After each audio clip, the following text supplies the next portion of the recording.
So I'm immediately post-hose. I hosed for 15 minutes, and let's see, I guess, if we can do some intuitive thinking. So I'll be trying to think and then like align my consciousness with the water of my body. So that's the activity, and then we'll see if it demonstrates itself in any sort of cool ideas or images as I talk about what I usually talk about. Like I usually just go, so I'm wondering if I put self-awareness on the process, if it'll make things worse or if it'll make things better. Okay, so the first thing that you do to become most receptive to ideas, and by receptive I mean accurately perceiving, not like, oh, you're going to believe anything, but oh, you can perceive anything. You can look at any phenomenon directly, and so to do that, you have to be very open, especially in the mind. So to open the mind, you want to like float it and to apply what is essentially a perfect amount of fluidic pressure to the brain, so that hydrostatically it's not buoyant and floating out of the water, nor is it too heavy and sinking. So you want to basically find your posture and place your brain at exactly neutral buoyancy. Once you know that that's like exactly what you're looking for, it's not as difficult as it sounds. It's kind of like, oh, it's just another type of sitting up straight. But understanding that you're finding and looking for neutral buoyancy, because that neutral buoyancy is when you're most able to really feel and express what's going on in a movement sense, in the sense of reality. To whereas if you're, there's a phenomenon or there's an event, so you want to be neutrally buoyant in that, so that it moves all the processes in your brain in the right way. So that's just as easy as like, okay, feel the mind, and then put it like find where you have to sit, so that more and more and more of your mind feels like it's, at very least just floating or just suspended weightless in your fluid column.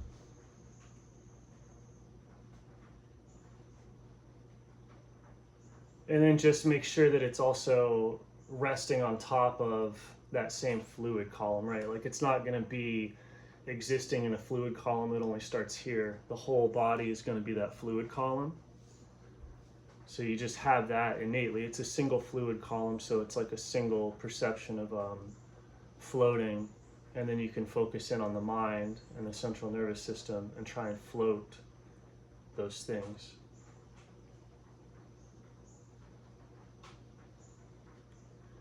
And as you float more and more, you can kind of start to feel the different folds and all the different parts of the brain start to become a little bit more pliable, floaty. And so as the currents of mind go by, you get sensation.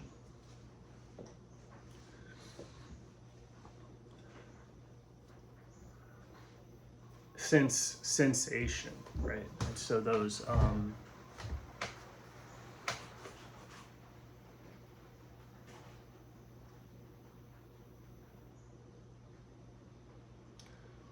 when the mind is exceptionally open and pliable, right, it can have these holding patterns, but if you interrupt the holding patterns, right, like people do this with meditation or drugs, they interrupt the holding patterns of the mind, because you can flex it into a particular shape, but if you relax that, the mind starts to pick up on all sorts of other stuff. And that is an example of the sensation that's possible from the mind. It's that wild of a sense organ. And not only is it capable of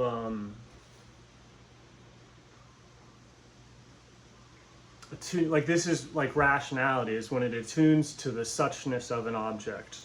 Like when you think about when you think about something and you comprehend it in alignment with all goods everywhere, the greatest good, the logos, you're experiencing like the mystical state of like rationality. And that rationality coheres entire worlds together. It like creates worlds. It does that by the mind creates a frequency and it holds still, and then that is suddenly a world within which everyone can exist, right? So it's on, and then if you relax the mind, you'll see that that world exists within a sea of literal chaos and water and energy and entities and just the insanity of infinity. And so the mind can like swim in that, but it and live in that, like that chaos needs to be in the blood, for instance, right? But it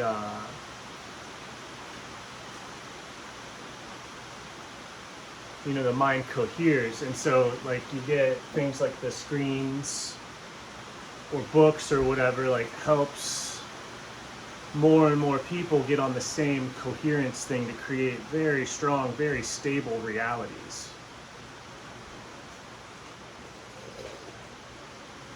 Which is like,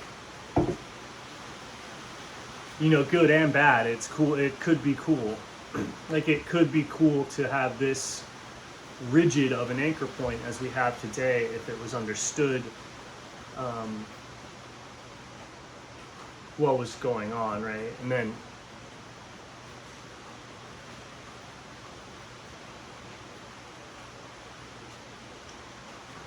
because you have these screens like unconsciously recruiting so many millions of people into creating particular reality, creating particular frequencies, like, and just there's not very much choice in what's going on. But if people understood what they were doing, you know, it started to happen abruptly when the screens and the internet technology was first released. Like you started to see different realities like be created. People would vibe with each other sort of all over the globe, and then there was kind of a pushback or a larger psyop, or you know, almost like a psychological like weapon of mass destruction was kind of released, and it like wiped. Yeah, there's definitely a psychological like sort of WMD, an operation, like a cultural operation using and attacking culture directly, sort of using psychological understanding and psychological techniques. And then that cultural sphere is like a frequency or whatever that everyone's mind plugs into.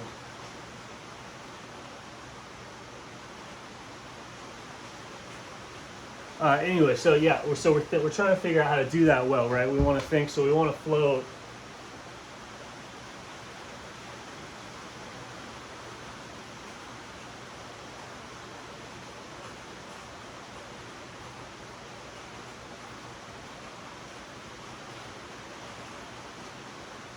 And you can go through and float everything, and so I'll try and maintain like a perception of the floating while I talk or think about this stuff.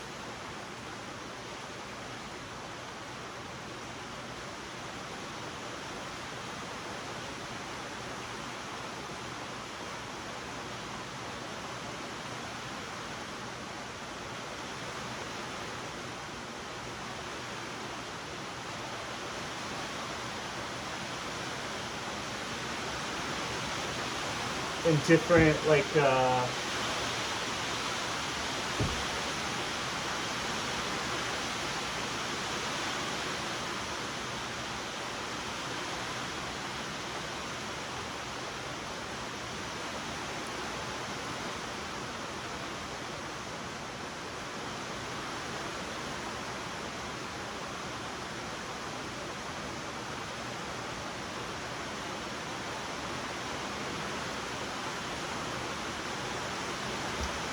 well, this is more interesting, right? So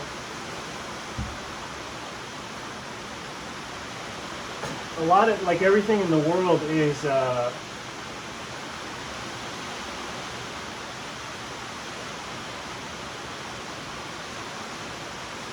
brick wall, I guess. Yeah, what if I didn't know what I was going to talk about? I just draw.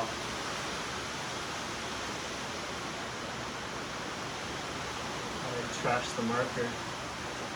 And the board. They sold this at Home Depot as a whiteboard, and I don't know if I was supposed to apply some sort of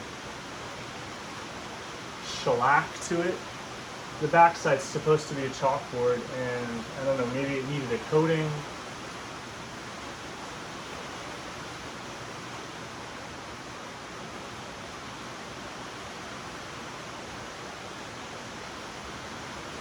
But the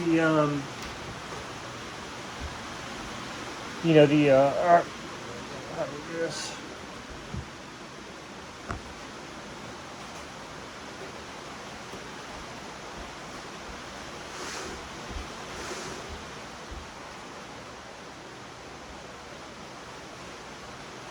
Yeah, so you can keep the brain at neutral buoyancy, which is a very subtle type of breathing.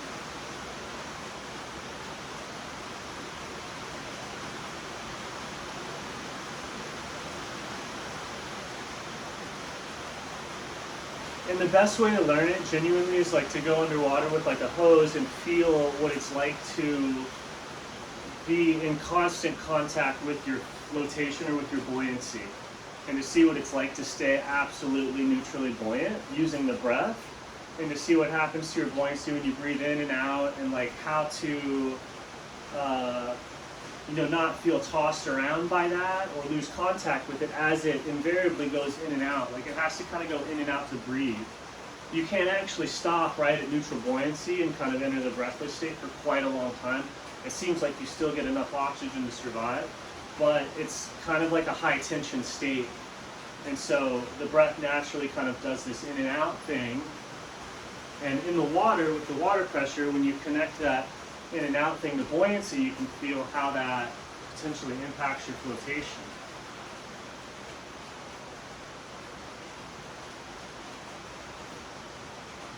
And just like your properties at a certain level of exhalation might be to sink to the bottom, right? And so then you have all these different types of exercises and things and stuff is available to you that you could do. But then if you learn how to inhale a little bit more fully, or to go down there and develop the strength to breathe into where you're not breathing in, kind of a false bottom, or to expand the bottom and inhale more, like to inhale deeper, it creates a kind of like buoyancy or a lifting effect, and you become like lighter and lighter and more floaty.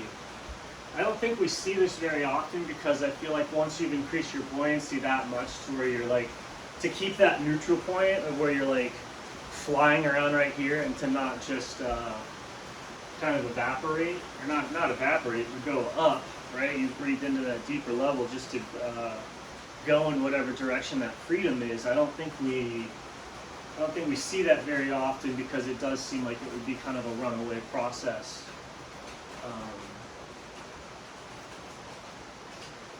Man, is that... Yeah, so potentially if there was a deeper inhalation, I guess it would create an effect somewhat similar to the rapture. And you would be drawn up in towards the light at the center of nothingness, right? Which may very well be Lucifer, and that would make sense. Like, so the rapture is going to probably be Lucifer being a false Christ, or a false being, right? It's the sun through that emptiness, rather than like a realization of the pre-existence in the body of Christ in this like blue, this blue sort of field.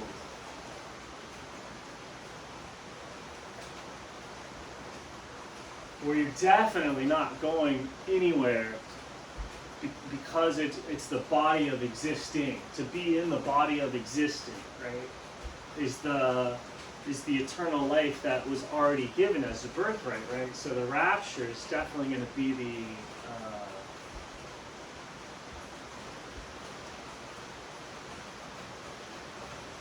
the opposite of a suction or an ascension into nothingness, and like away from the true self, which is already in heaven. And then there's going to be, that's got to be parallels for like some sort of photosynthetic process. Where are they going? You breathe in more, and when you go up, it's kind of cool. Like maybe it is cool. It's probably cool. I feel like it would be like an insider's club. I feel like getting into the cool club. Whoa.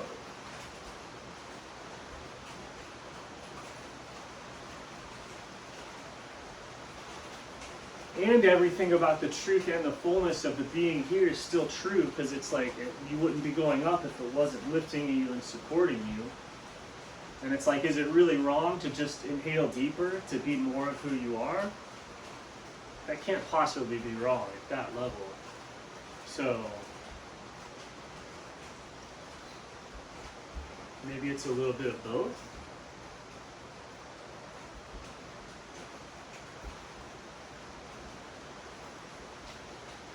Yeah, you obviously wouldn't need to go anywhere.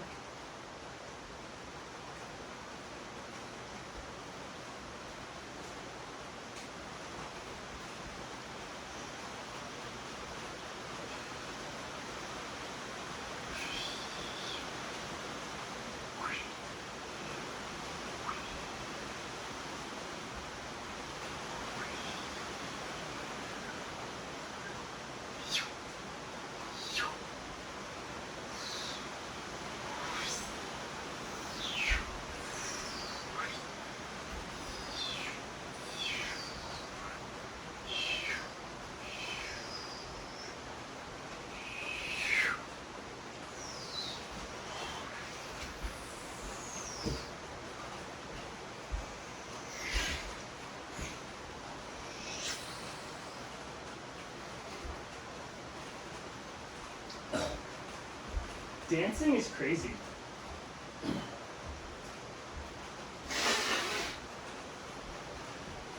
To be able to move like even a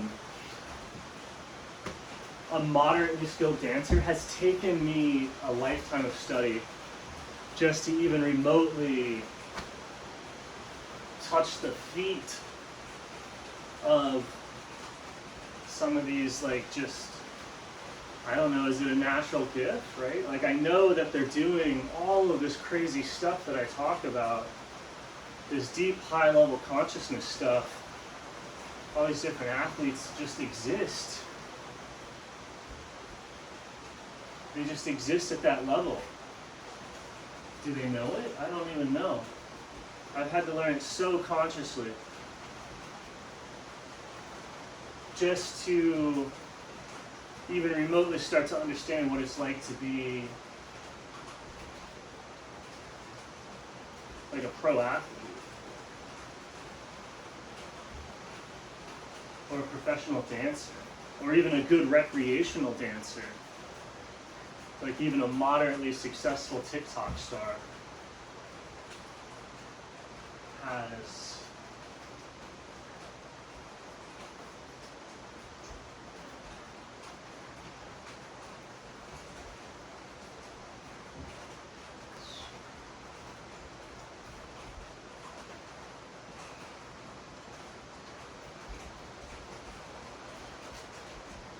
Yeah, so you can just keep the whole thing floating.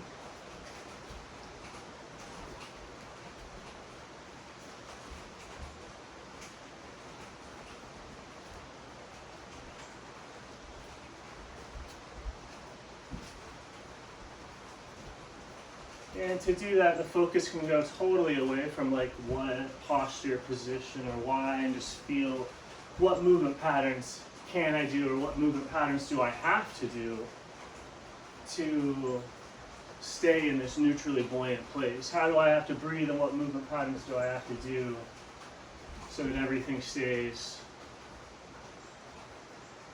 just totally soft and free, and my breath is directly tied to the up and down of the buoyancy, right?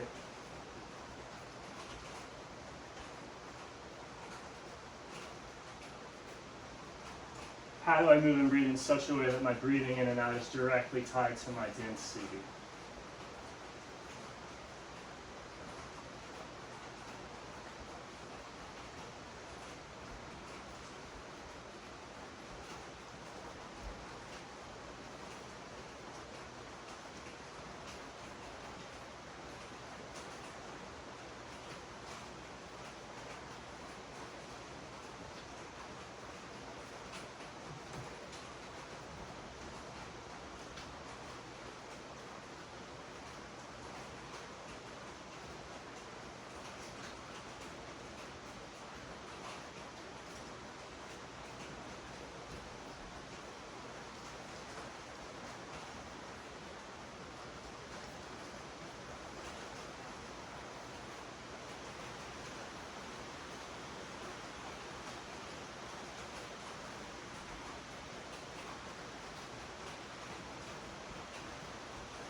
So there's a breath, there's a depth of breath that when you're at it, or when you found neutrality in this breath, because a lot of people's breath is too much, and so it's stuck to the surface, and so you breathe in and out, but you don't ultimately ever breathe out so much that you fall away from the surface.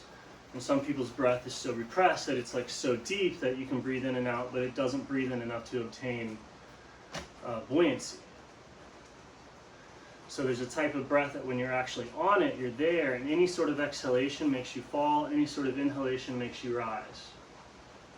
And so the breath and the density, which is at first just the height and the elevation of the body like this, is suddenly under that, all of that up and down, or at least a lot of it, right? At least a big portion of like, whoa, I've removed almost all the weight of my body with my breath.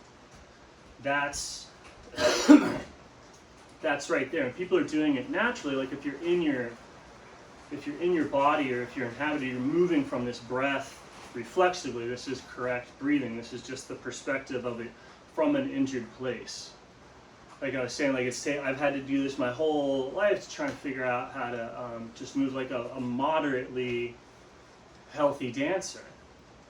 So I'm like having to figure out how to move from this injured place, and so this is just like looking at the ability of it's just dancing from that outside intellectual perspective of it, right?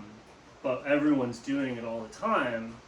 You breathe in and change the density, and your breath is so strong that the crushing weight of existence in the world at infinity, you can actually breathe up so much that you're lighter than all of it.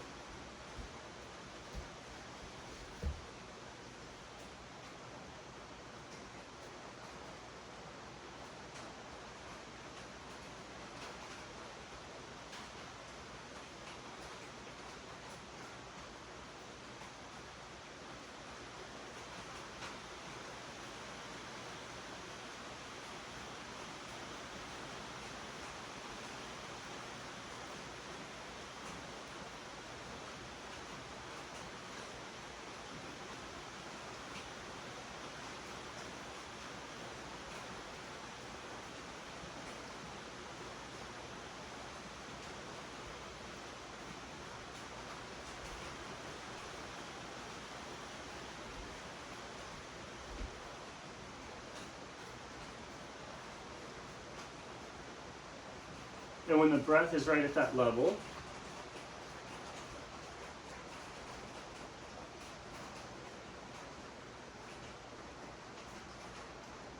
you'll find that the tidal breath can move somewhat independently of it, of like my other breath is like maybe going this slow, and maybe my tidal breathing would be at a different rate.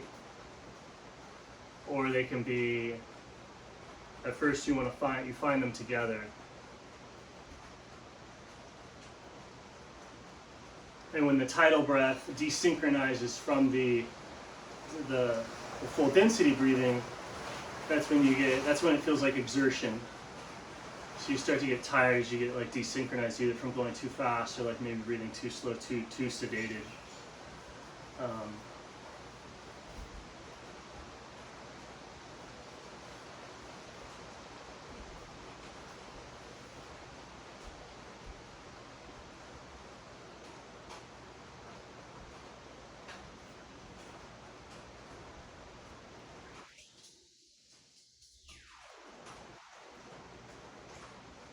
And so when you're in the realm where you're making progress or attaining more neutral buoyancy in a way, so the breath is getting deeper to where you're either letting go more than you've ever let go of before to detach from the surface, or you're inhaling more than you've ever inhaled before.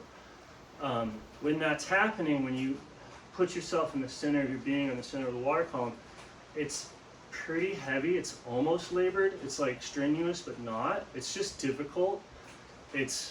Once you're doing it, it's very silly to expect yourself to go more than 15 or 20 minutes. It's crazy hard. It's like as strenuous as jumping rope.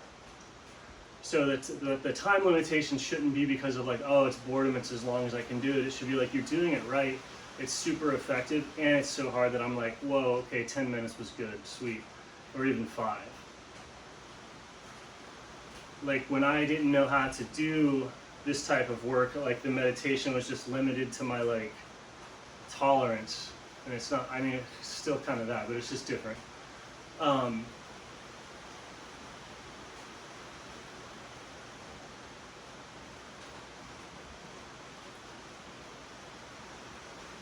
when you're right there breathing, that breathing is because you're at the center of all this pressure. So when you're at the center of it, it becomes real and palpable and something that you're in, rather than just a limitation down or a limitation up or restriction.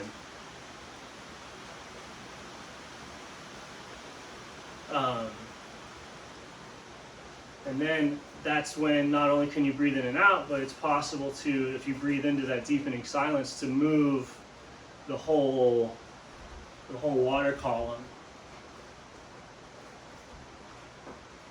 So you're not just synchronized with the water within your flesh, but you're synchronized within the surrounding being around you, which is the water. That's the water around the metabolism, like to reference my last video. Like all of your perceptions, your perception of your body, your perception of the entire world is an activity of your metabolism, and that metabolism is taking place entirely in water. And so all perception that you have is enveloped in water. It's happening in water, it's enveloped in water. So you can start to learn to feel that and to move all of that water with the perception, or to move the perception with the direction that the water is going. And as you go deeper and deeper and deeper into that silent water, that silent witness that most people ignore, becomes this giant, massive energy coming along with you wherever you go.